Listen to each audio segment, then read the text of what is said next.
Phone ঠিকমতো কাজ না করলেই টেনশন। কখনো ফোনের স্পিড কমে যায় তো কখনো বারবার হ্যাং করে। অ্যাপ খুলতেও অনেকক্ষণ লেগে যায়। অধিকাংশ সময় ফোন পুরনো হয়ে গেলে এমনটা হয়। ছবি, অ্যাপ, ভিডিও, ডকুমেন্টসে ভর্তি মোবাইলে গতি কমে যায়। এই পরিস্থিতি থেকে বাঁচার উপায়? ফোনেই সেটিংস রয়েছে, সেটাই ফোনকে আবার নতুন করে দেবে। হ্যাঁ, ফোন রিসেট করার কথাই হচ্ছে। ফ্যাক্টরি রিসেটের অর্থ হল ফ্যাক্টরিতে তৈরি হওয়ার পর ফোন যেমন ছিল ঠিক সেরকম হয়ে যাবে, অর্থাৎ একেবারে নতুন। বিজ্ঞাপন: অ্যান্ড্রয়েড ফোন রিসেটের অনেক সুবিধা রয়েছে।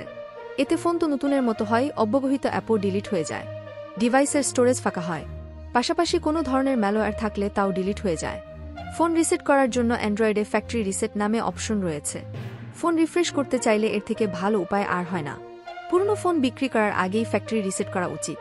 তবে হ্যাঁ, ফ্যাক্টরি রিসেট করলে সমস্ত ডেটা উড়ে যাবে, তাই আগে থেকে ব্যাক আপ নিয়ে রাখাই ভালো। এছাড়া ফুল চার্জ দিয়ে রিসেট শুরু করা উচিত। ফ্যাক্টরি রিসেট চলাকালীন ফোনের চার্জ শেষ হয়ে গেলে আবার নতুন করে সব শুরু করতে হবে। প্রথম ধাপ, ফোন রিসেট করার জন্য প্রথমে ফোনের সেটিংস খুলতে হবে, তারপর ক্লিক করতে হবে সিস্টেম অপশনে। দ্বিতীয় ধাপ, সিস্টেমে ঢুকে স্ক্রোল করলেই রিসেট অপশন আসবে, এবার এই অপশনে ক্লিক করতে হবে। তৃতীয় ধাপ, এবার ক্লিক করতে হবে ইরেজ অল ডাটা অপশনে। কিছু ডিভাইসে এই অপশনের নাম ফ্যাক্টরি রিসেট। চতুর্থ ধাপ, এরপর পিন লিখতে হতে পারে, তবে সব ডিভাইসে পিন চায় না। বলে রাখা ভালো, ফ্যাক্টরি রিসেটে ফোনের অভ্যন্তরীণ স্টোরেজে খারাপ প্রভাব পড়ে, তাই খুব প্রয়োজন না পড়লে রিসেট করা উচিত নয়।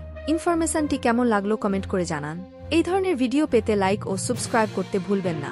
ভালো থাকুন, সুস্থ থাকুন, ধন্যবাদ।